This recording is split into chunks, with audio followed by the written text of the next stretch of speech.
बिस्मिल्लाहिर्रहमानिर्रहीम। अस्सलाम वालेकुम all, welcome to my YouTube channel physics expert. आज का हमारा टॉपिक है equation of motion. Topic start करने से पहले मैं आपसे इतना ही कहूँगी कि अगर आप मेरे चैनल पे न्यू हैं तो kindly subscribe my YouTube channel physics expert and share this channel with your love ones और students of 9, 10 first year second year. Basically मेरा ये चैनल जो है वो 9, 10th और फर्स्ट ईयर सेकेंड ईयर के फ़िज़िक्स से रिलेटेड है, तो काइंडली आप एक दूसरे को ये चैनल ज़रूर शेयर करें और आगे से आगे भेजें ताकि सारे स्टूडेंट्स को मेरी ये वीडियोस से फ़ायदा पहुँचे। और अगर आपने बेल आइकन को अभी तक प्रेस नहीं किया तो kindly press the bell icon ताकि आपको मेरी न्यू से न्यू वीडियोस की नोटिफिकेशन मिलती रहे और आप इसी तरह मेरे इस फ़िज़िक्स के जर्नी के साथ, फ़िज़िक्स के लेक्चर्स के साथ बने रहें। तो आज का हमारा टॉपिक है इक्वेशन ऑफ मोशंस का। ये बहुत ज़्यादा इम्पॉर्टेंट लॉन्ग क्वेश्चन समझा जाता है बोर्ड के एग्ज़ाम्स में क्लास 9th के लिए। अब क्लास 9th के लिए इक्वेशन ऑफ मोशन क्यों इम्पॉर्टेंट लॉन्ग क्वेश्चन है? क्योंकि हमेशा बोर्ड का एग्ज़ामिनर जो है या पेपर बनाने वाला है तो वो इसको ज़रूर ऐड करता है, इसकी सेकंड इक्वेशन ऑफ मोशन और थर्ड इक्वेशन ऑफ मोशन को। इससे ये होता है कि लॉन्ग क्वेश्चन में समझा जाता है। बहुत से बच्चे इस क्वेश्चन को इस तरह से अटैम्प्ट नहीं करते जिस तरह से करना चाहिए। उनको बहुत ज़्यादा मुश्किल लगता है कि पता नहीं इक्वेशन ऑफ मोशन को हम इजीली कैरी भी कर सकेंगे, ड्राइव भी कर सकेंगे कि नहीं। तो आज मैं इसी चीज़ को बहुत इजी तरीके से इजी डेरिवेशन के साथ लेके आई हूँ। तो काइंडली आपने पूरी वीडियो देखनी है और पूरी वीडियो में मेरे साथ इसी तरह से बने रहना ताकि आपको पूरे इस टॉपिक इक्वेशन ऑफ मोशन की समझ आ सके। Now there are three basic equation of motions for body moving with uniform acceleration। अब यहाँ पे 3 बेसिक इक्वेशन ऑफ मोशंस हैं जो आपके पास बॉडी की मूविंग यूनिफॉर्म एक्सेलरेशन पे बेस करती है। अब किस तरह से है कि बॉडी जो है वो यूनिफॉर्म एक्सेलरेशन के साथ मूव करती है, तो वो हमारे पास 3 इक्वेशन ऑफ मोशंस को बताती है। अब यूनिफॉर्म एक्सेलरेशन यहाँ पे क्या है? एक्सेलरेशन आपको पता है simply the rate of change of velocity का चेंज होना टाइम के साथ, वो क्या है?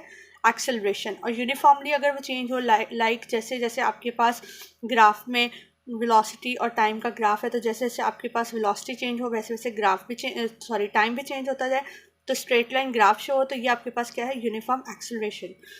सेकेंड पॉइंट आपके पास these equation relate initial velocity, final velocity, acceleration, time and distance covered by a moving body. अब ये इक्वेशंस किससे रिलेट करती हैं? Initial velocity, final velocity, acceleration, time और डिस्टेंस को covered by a moving body. एक मूविंग बॉडी जो है वो कवर कर रही है। अब सिंपली है to simplify the derivation of these equations we assume that the motion is along a straight line.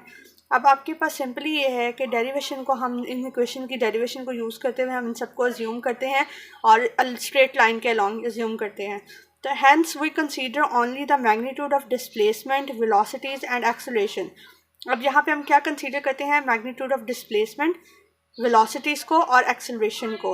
अब उसके बाद अगर हम ग्राफिकल रिप्रेजेंटेशन एंड एक्सप्लेनेशन को देखें तो हमारे पास ये ग्राफिकल एक्सप्लेनेशन और रिप्रेजेंटेशन इस तरह से कि आपको मेरी इस वीडियो में ये ग्राफ नज़र आ रहा होगा जो मैंने ग्राफ ड्रॉ किया है स्पीड एंड टाइम के अलॉन्ग। अब यहाँ पे स्पीड एंड टाइम के अलॉन्ग अगर आप देखें तो यहाँ पे इनिशियल वेलोसिटी भी है, फाइनल वेलोसिटी भी है और इसके बाद गेन इन स्पीड किसके इक्वल है? Acceleration into time. यहाँ पे हमने इस शेडेड एरिया को 2 पार्ट्स में डिवाइड किया। एक है हमारे पास एरिया ऑफ रेक्टेंगल और एक है हमारे पास एरिया ऑफ ट्राइंगल। और यहाँ पे एक स्लोप रेड कलर की ड्रॉ हुई हुई है A to B पॉइंट, ये हमने इसको एक्सेलरेशन बोला है। और यहाँ पे हमारे पास एक्स एक्सिस के अलॉन्ग टाइम है और वाई एक्सिस के अलॉन्ग स्पीड है। तो now consider a body moving with initial velocity VI। अब एक बॉडी है, उसने स्टार्ट कहाँ से किया है?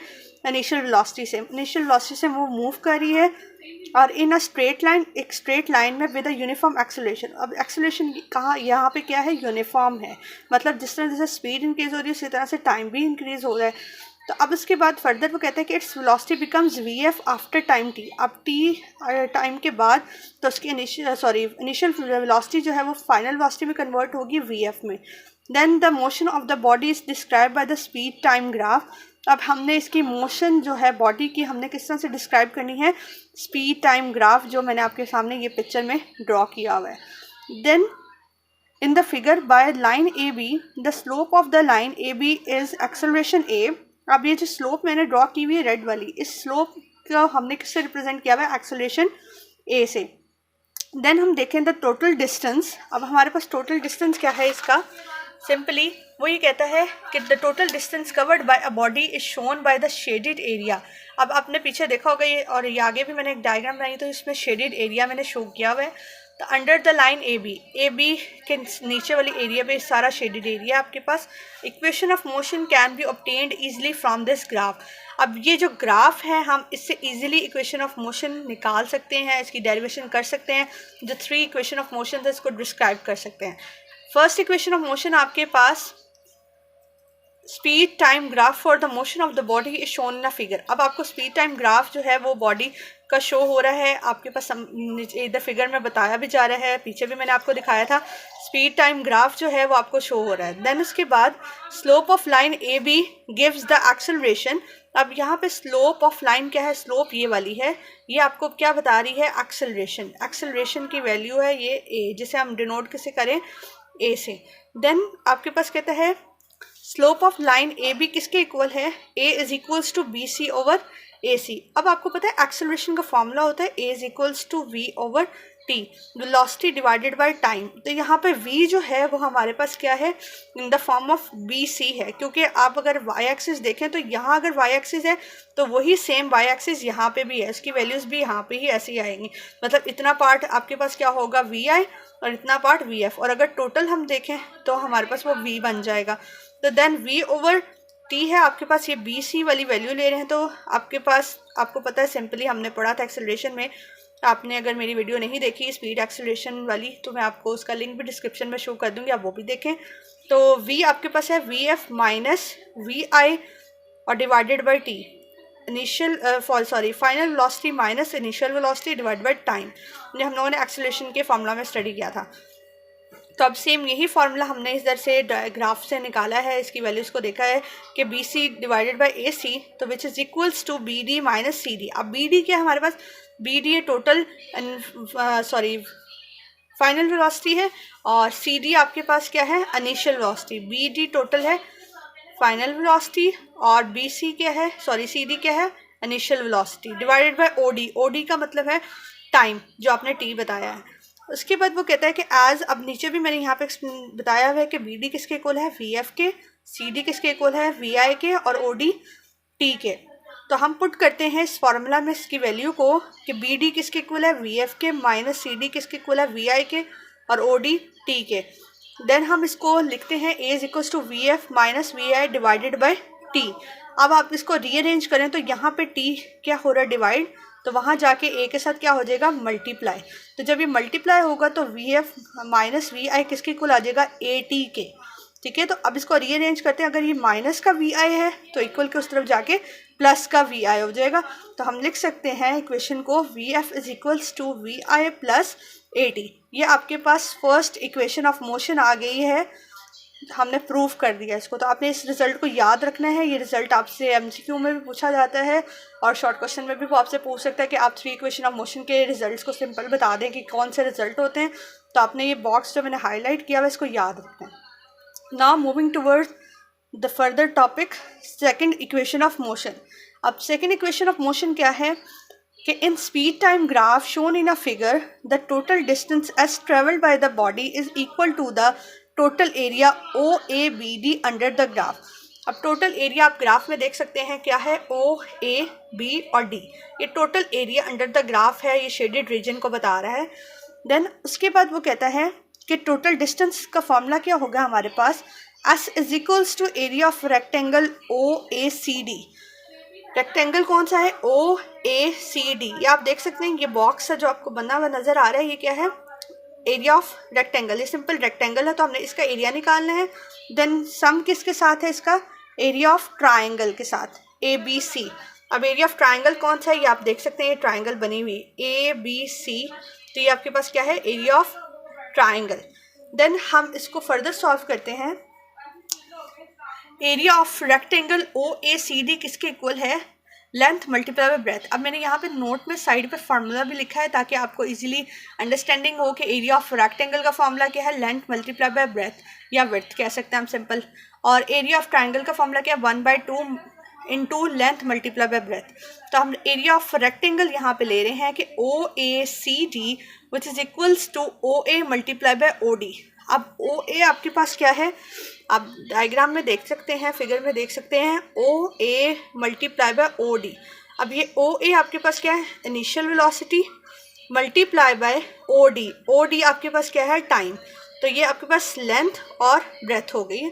तो सिंपली आप कह सकते हैं कि V I multiply by T. O A किसके इक्वल है, वी आई के, ओ डी किसके इक्वल है, टी के। Then area of the triangle A B C which is equals to 1/2 length multiply by breadth. अब आपके पास यहाँ पे 1/2 एज इट इज़ रहा। ए सी आपके पास क्या है, टी। अब ए सी कौन सा है आपके पास, अगेन फिगर में देखते हैं, ये ए और सी है। अगर यहाँ पे ये टी है तो सिंपल पैरेलल भी यहाँ पे ये टी ही है। तो इसीलिए हम कह सकते हैं कि ए सी किसके इक्वल है, टी के, और उसके बाद साथ है मल्टीप्लाई बाय बी सी। अब बी सी आप देखें, बी सी आपके पास किसके इक्वल है, वी एफ के। हमने बी सी को वी एफ कहा, सी डी हमारे पास वी आई था। देन हम लोगों ने पुट किया 1/2 T multiply by A T. अब हमने पीछे फॉर्मूला देखा था टोटल डिस्टेंस के लिए, हमें टोटल एरिया भी निकालना पड़ेगा। तो total area O A B D क्या होगा, सिंपली टोटल एरिया किसके इक्वल आ जाएगा, area of rectangle O A C D plus area of triangle A B C. अब हम वैल्यूज़ को पुट करते हैं। तो हमने यहाँ पे टोटल एरिया टोटल डिस्टेंस जो लिया था उसका भी ये फार्मूला था, अब इसमें वैल्यूज़ पुट ऑन करते हैं। तो आपके पास एरिया ऑफ रेक्टेंगल क्या आया है, V I multiply by T, और एरिया ऑफ ट्राइंगल क्या है, 1/2 T multiply by A T. Now S is equals to V I T plus 1/2 T multiply A T. अब सिंपली यहाँ पे टी दोनों आपस में मल्टीप्लाई हो जाएगा। तो S is equals to V I T plus 1/2 A T square. अब आपके पास ये क्या बन गई, सेकेंड इक्वेशन ऑफ मोशन। आपने इसको भी अच्छी तरह याद रखना, और ये बहुत इंपॉर्टेंट है। सेकेंड इक्वेशन और थर्ड इक्वेशन बहुत ज़्यादा इंपॉर्टेंट है। आपने मेरी वीडियो को बहुत ज़्यादा अंडरस्टैंड करना है, आराम से देखना है, ताकि आपको एक एक स्टेप समझ आए और आप इसको बहुत इजी तरीके से, मैंने बहुत इजी तरीके से एक एक चीज़ को यहाँ पे डिफ़ाइन किया, फार्मूलाज भी मेंशन किए, ताकि आप इसे याद करें और अच्छी तरह से बता सकें। Then to moving towards the topic third equation of motion. ये भी बहुत इंपॉर्टेंट टॉपिक है, इसको भी बहुत ज़्यादा तरीके से देखिएगा। एक थर्ड इक्वेशन और सेकेंड इक्वेशन बहुत ज़्यादा इंपॉर्टेंट है। तो total area O A B D. अब आप टोटल एरिया क्या है आपके पास, O A B D, then किसके इक्वल है, S is equals to O A plus B D divided by 2 multiply by O D. अब ये वाला फार्मूला बहुत से बच्चों को कंफ्यूजिंग लगता है। आप बुक में भी देख रहे होंगे, अपने 9th क्लास की बुक फिजिक्स में भी, कि फार्मूला डायरेक्ट दिया हुआ है, आपको पता नहीं है कि आप ये फार्मूला है क्या। तो एरिया ऑफ ट्रेपीजियम का फार्मूला है 1/2 length plus breadth multiply by height. अब आप देखें, ये जो पिक्चर है, अब ये पूरी पिक्चर की बात हो रही है। अभी पीछे हमने सेकंड इक्वेशन में इसको 2 पार्ट्स में डिवाइड किया था, रेक्टेंगल में और ट्राइंगल में। अब इस पूरी पिक्चर की बात करें हम, तो ये पूरी पिक्चर आपको ट्रेपीजियम की नज़र आ रही है। तो एरिया ऑफ ट्रेपीजियम यूज़ करेंगे हम यहाँ पे, S is equals to O A plus B D divided by 2 multiply by O D. अब आप ये देखें, ओ ए आपके पास क्या है, सिंपली ओ ए वी आई है। इसी तरह बी डी आपके पास क्या है, वो भी आपने बताना है। सारा कुछ आपको मैंने ग्राफ में भी एक्सप्लेन किया, आगे फर्दर भी मैं आपको एक्सप्लेन करती हूँ कि अब यहाँ पे ये 2 क्या हो रहा है, डिवाइड, उधर जाके ये एस के साथ क्या हो जाएगा, मल्टीप्लाई। तो 2s is equals to O A plus B D multiply by O D. Then multiply both side by B C over O D we get. अब B C over O D के साथ आपने multiply करना। अब यहाँ पे ये question भी बच्चों के दिमाग में आता है कि B C over O D A के इक्वल क्यों आपकी बुक में लिखा हुआ है। तो इस तरह से है कि बी सी किसके इक्वल है, ए टी के। अब आप देख सकते हैं यहाँ पे उसने कहा बी सी किसके इक्वल है, gain in speed which is equals to A T. तो अगर ये आपके पास ए टी के इक्वल है और ओ डी किसके इक्वल है, टी के, तो अगर आप इसको पुट करें बी सी की जगह A T divided by T, T T से कैंसिल हो जाएगा, किसके इक्वल आ जाएगा, ए के इक्वल। तो इसी वजह से उसने लिखा हुआ है कि B C over O D किसके इक्वल है, ए के। नाउ हमने दोनों तरफ किससे मल्टीप्लाई किया, B C over O D के साथ। तो 2s is equals multiply by B C over O D which is equals to O A plus B D multiply by O D multiply by B C over O D. अब यहाँ पर देखें O D से cancel हो गया। अब नीचे क्या बचा आपके पास, 2s multiply by B C over O D which is equals to O A plus B D multiply by B C. Now putting the values BC over OD which is equals to A, अब B C over O D आपके पास क्या है ए, ओ ए क्या है V आई, B D क्या है V F, और बी सी आपके पास है वी एफ माइनस वी आई। अब आपने ये सारी इक्वेशन की जो वैल्यूज़ हैं, ये जो सारी वैल्यूज़ हैं उसको किस में पुट करना है, इस वाली वैल्यू में, सॉरी इस वाली इक्वेशन में। देन आपके पास क्या आ जाएगा, 2s as it is, B C over O D किसके इक्वल है, ए के, वो पुट किया, ओ ए किसके इक्वल था आपके पास वी आई के, बी डी वी एफ के, और मल्टीप्लाई पे बी सी किसके इक्वल था, V F minus V I के। अब B C V F minus V I के क्यों था, कि वो गेन इन स्पीड था, एक्सेलरेशन के थ्रू था, तो हमने सिंपली देखा चेंज था, तो चेंज हमने देखा कि V F minus V I, दोनों टोटल अगर चेंज देखे वी का, तो V F minus V I था। तो then 2as is equals to V F plus V I और into V F minus V I, rearrange करके मैंने लिखा है, तो आप नीचे देख सकते हैं कि 2s as is equal to V F square minus V I square, ये इसके इक्वल आया है। तो ये आपके पास थर्ड इक्वेशन ऑफ मोशन भी प्रूव हो गई है। तो अब third equation of motion prove हो गई है, तो आपने इस टर्म्स को याद रखना है। एट द एंड हम यहाँ लिख भी लेते हैं कि अगर फर्स्ट इक्वेशन ऑफ मोशन है तो वो क्या आपके पास V F is equals to V I plus A T. Second equation of motion है S is equals to V I T plus 1/2 A T square. Third equation of motion है 2as is equals to V F square minus V I square. ये तीनों equation of motion आपने याद रखनी है, short के लिहाज से भी, एमसीक्यू के लिहाज से भी, और लॉन्ग तो इसका आता ही आता है बोर्ड में।